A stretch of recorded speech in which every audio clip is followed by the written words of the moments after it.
আসসালামাইকুম আমার প্রাণপ্রিয় কলিজার ভাই, আপনাদের সোনাতলা সারিয়াকান্দি মাটি ও মানুষের নেতা একেএম জাকির ভাই নিয়ে কিছু কথা আপনার কাছ থেকে জানতে চাই। নিশ্চয়ই যদি আপনি আজকে এখানে বলেন তাহলে নিশ্চয়ই আমার দর্শকবিন্দু নিশ্চয়ই আপনার কথাগুলো শুনবে। একটু জাকির ভাই নিয়ে কিছু কথা বলেন, আমরা আপনার কাছ থেকে শুনতে চাচ্ছি। আউযুবিল্লাহি মিনাশ শাইতানির রাজিম, বিসমিল্লাহির রহমানির রহিম।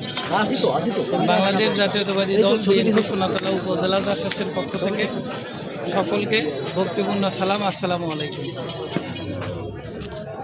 এই নির্বাচনে সোনাতলা সারিয়াকান্দি আসনের সর্বশেষ মনোনীত একেএম আহসানুল তৈয়ব জাকির ভাই, এই জাকির ভাই মনোনয়ন করায়, দল মনোনয়ন করায় সোনাতলা সারিয়াকান্দি উৎসবমুখর পরিবেশ আজকে থেকে তৈরি হয়েছে।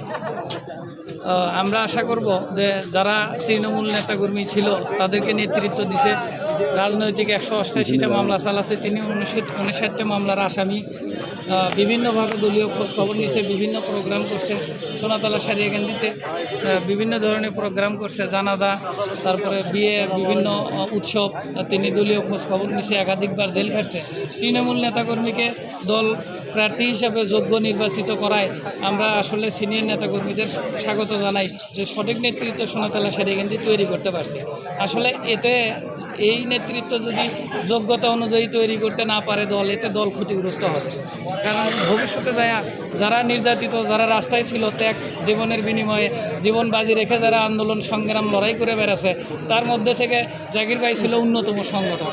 তিনি সোনাতলা সারিয়াকান্দি অনেক শক্তিশালী করছে, দল সাংগঠনিকভাবে সে আগায় নিছে। সুতরাং এটা জাকির ভাই পাবে। আমরা তৃণমূল স্থানীয় নেতাকর্মী যারা আছি, এটা আমরা আশা করি যে চূড়ান্ত মনোনয়ন এবং ফাইনাল মনোনয়ন জাকির ভাই পাবে। আমরা সকলেই তার সঙ্গে আছি। আমরা দোয়া করি যেন জাকির ভাইয়ের সম্মানগুলোই বজায় থাকে, এই আশাবাদ ব্যক্ত করে আমি আমার সংক্ষিপ্ত কথা বলা শেষ করছি।